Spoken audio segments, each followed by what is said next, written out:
Welcome to College Recruiter. For the next half hour, we will be discussing the changes issued by the Department of Labor that affects when employers must pay their interns. At College Recruiter, we believe that every student and recent grad deserves a great career, so we've teamed up with a few experts in talent acquisition, HR, and employment law to help you understand how the new rules impact your organization. I'm Anna Peters, content manager with College Recruiter, and I'm very excited to introduce my panelists today. Heather Bussing is a California employment attorney who has practiced employment and business law for over 30 years. She also writes on employment and technology issues at hrexaminer.com. And for the listeners out there who want to jot down contact information of our panelists, I'm going to give that right now so you can get out your pen. Heather can be reached at heather@hrexaminer.com or on her website, bussinglaw.com. Thank you for being with us, Heather. Happy to be here. Ben Godkin is the Executive Director of the Association of Talent Acquisition Professionals, or ATAP. Ben has over 24 years of tactical and strategic leadership experience, including at organizations such as Recruiting Toolbox, Marriott International, and several others. You can connect with Ben by emailing him at ben@atapglobal.org or on LinkedIn. You can find him. Alexandra Lever, thank you, Ben, for joining us. Thank you. Alexandra Levitt is a talent consultant, workforce expert, author, and chair of DeVry University's Career Advisory Board. Her goal is to prepare organizations and their employees for meaningful careers in the future workforce. She can be reached on Twitter at @alevitt, that's ALEVIT, or on the website careeradvisoryboard.org. Welcome. Thanks for joining us, Alex. Thanks so much for having me, Anna. It's great to be here. And Dr. Robert Schindel is the president and CEO of InternBridge, which is an experiential education research and consulting firm. He has spent 20 years in the career services and hiring space, and he specializes, among other things, strategic planning, leadership development, recruitment, and retention. And you can reach Robert at internbridge.com, or check out his website, internbridge.com. Thanks so much for having me. Thank you, Robert, for joining us. Oh, my pleasure. Thanks so much for having me. It's great to be here. You bet.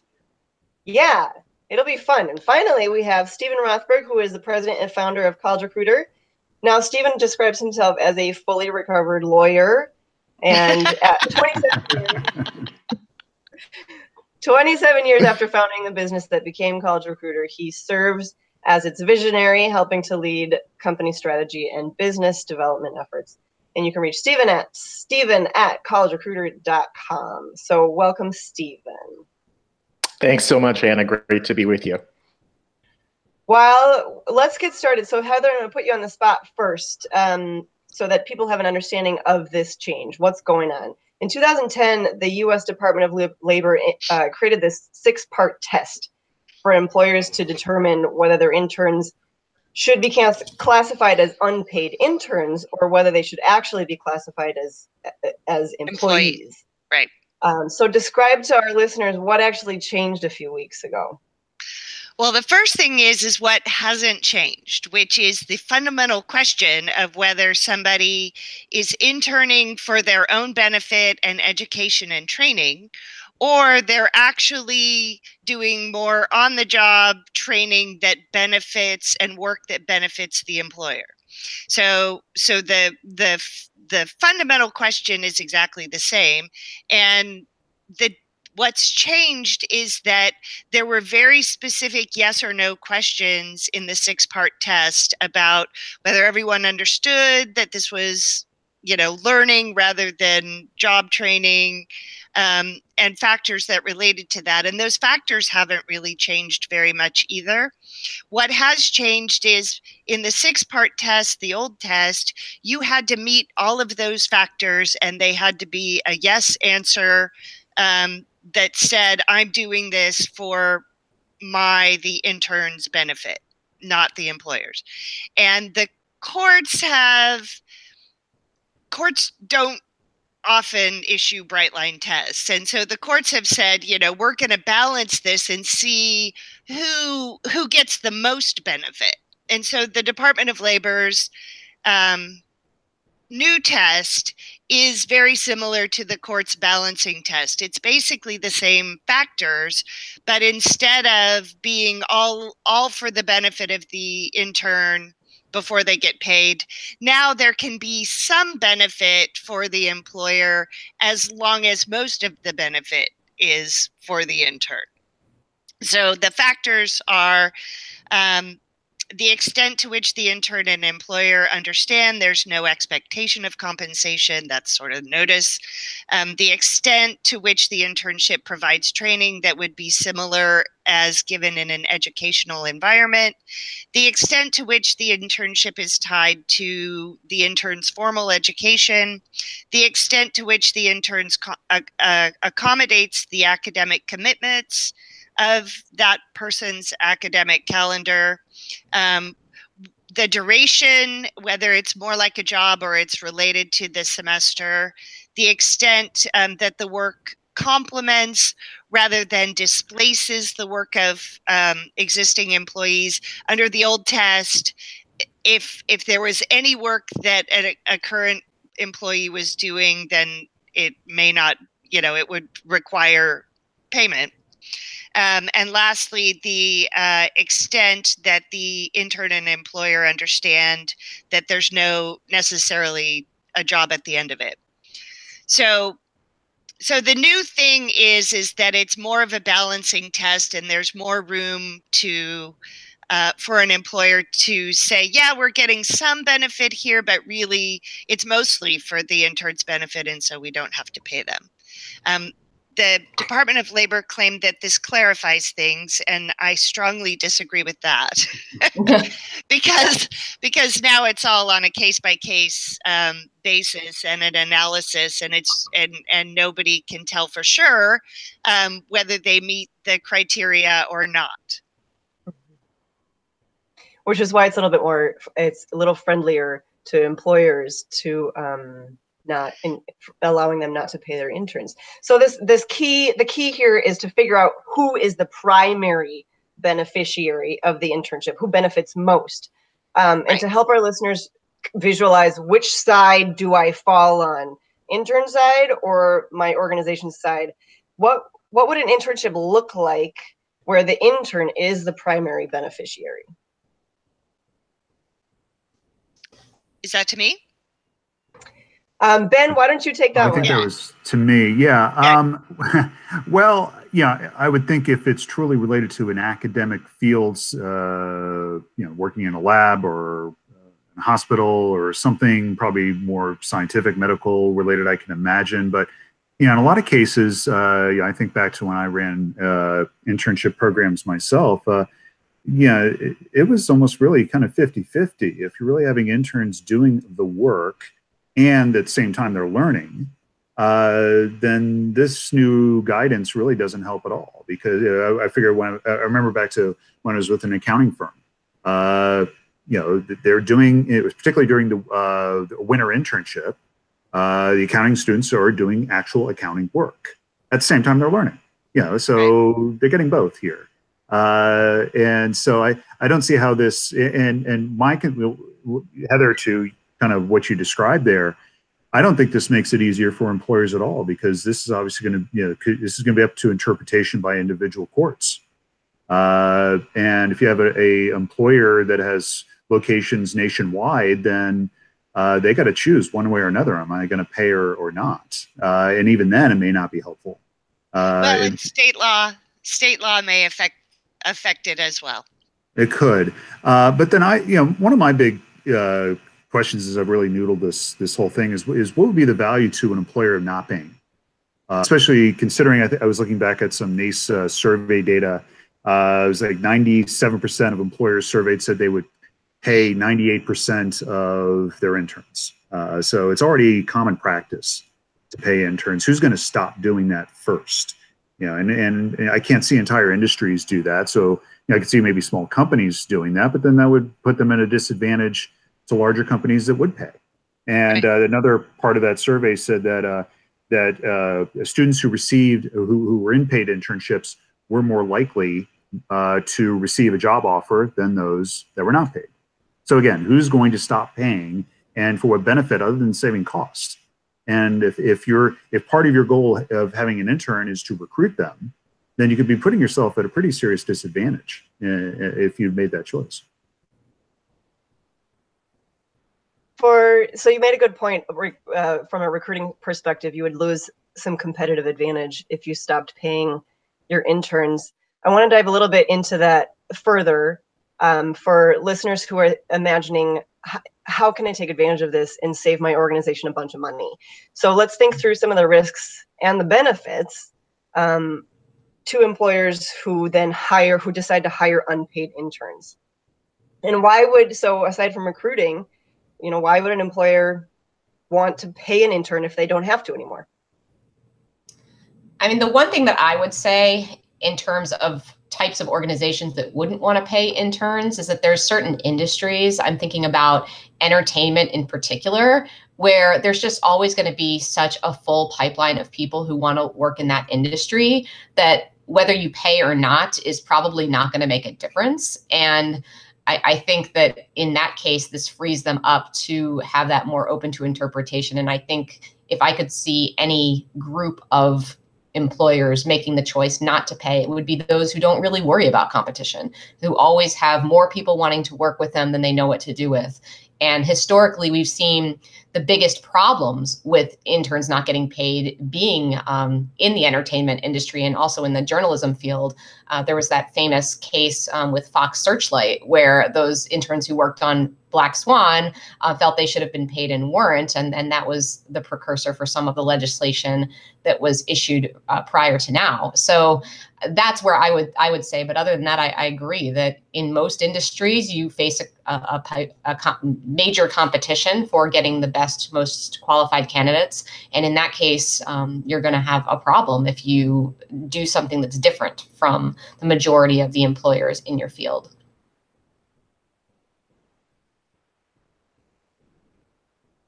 Stephen, I'm curious to hear your thoughts on that. What would you add?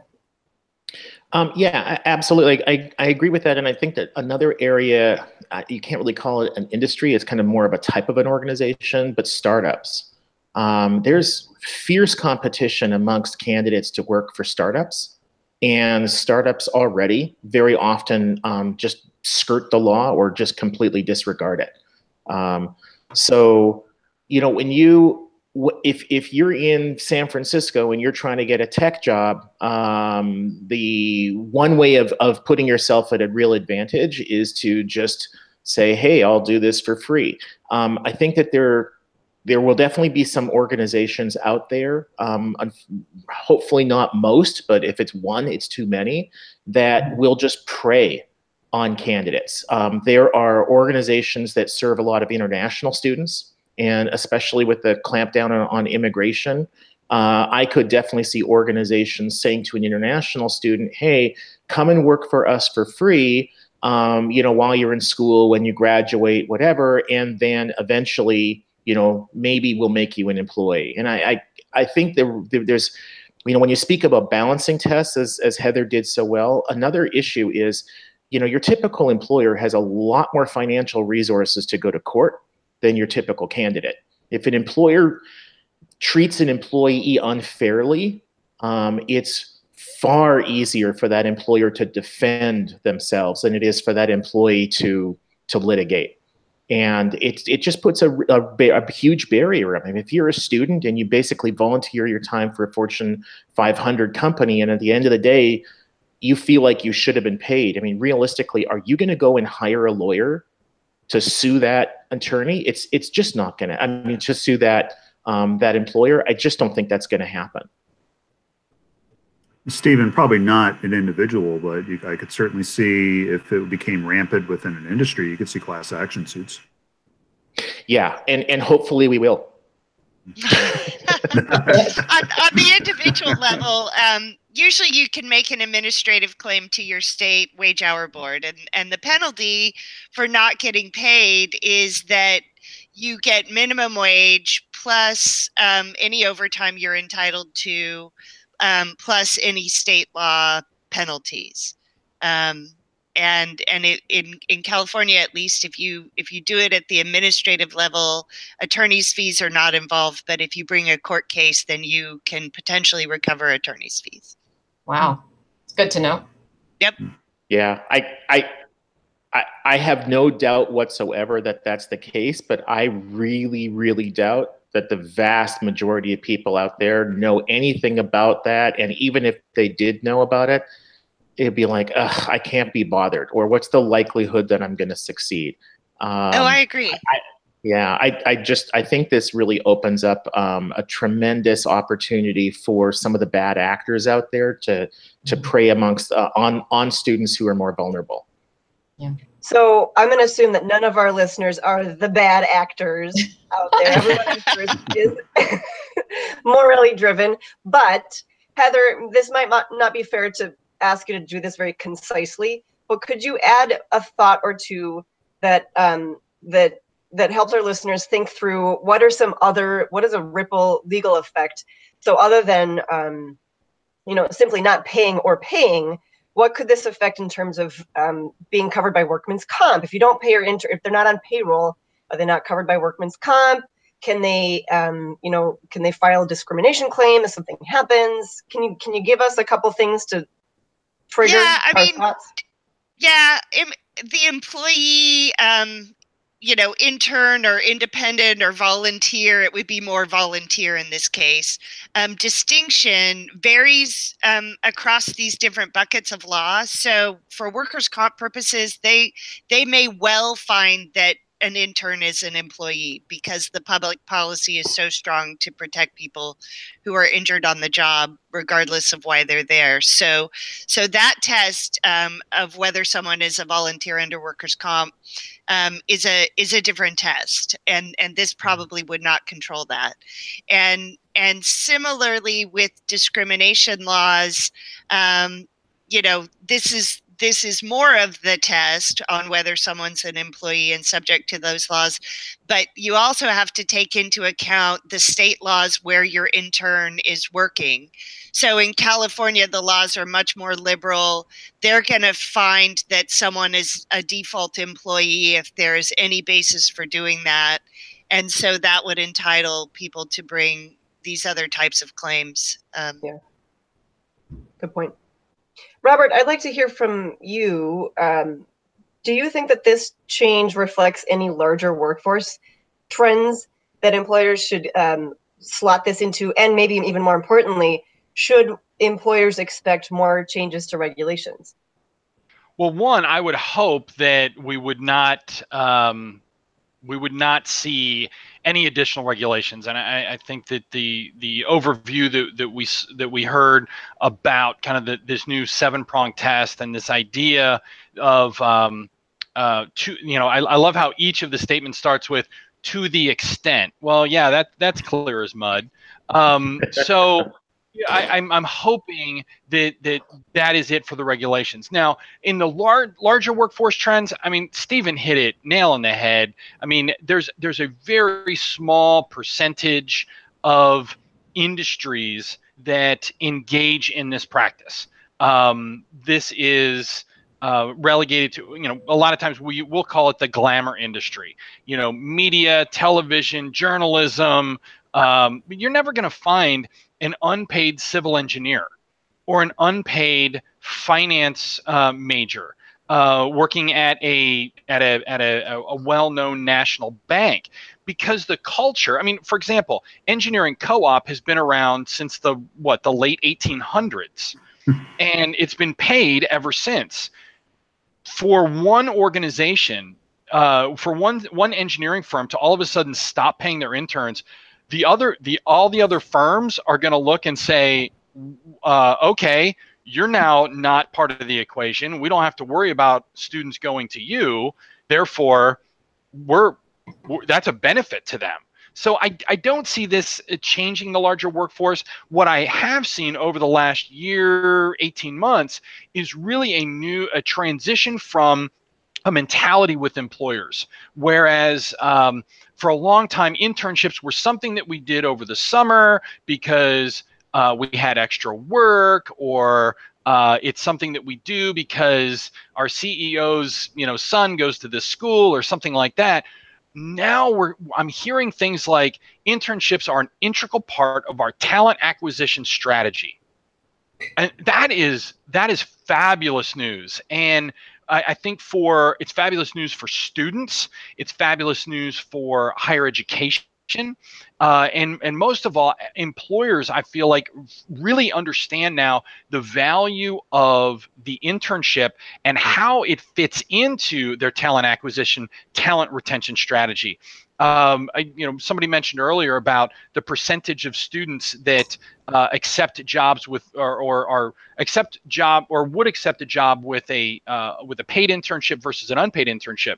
Our national internship and co-op study, which has been collecting information on interns for the last 10 years, we have about 250,000 responses to this study.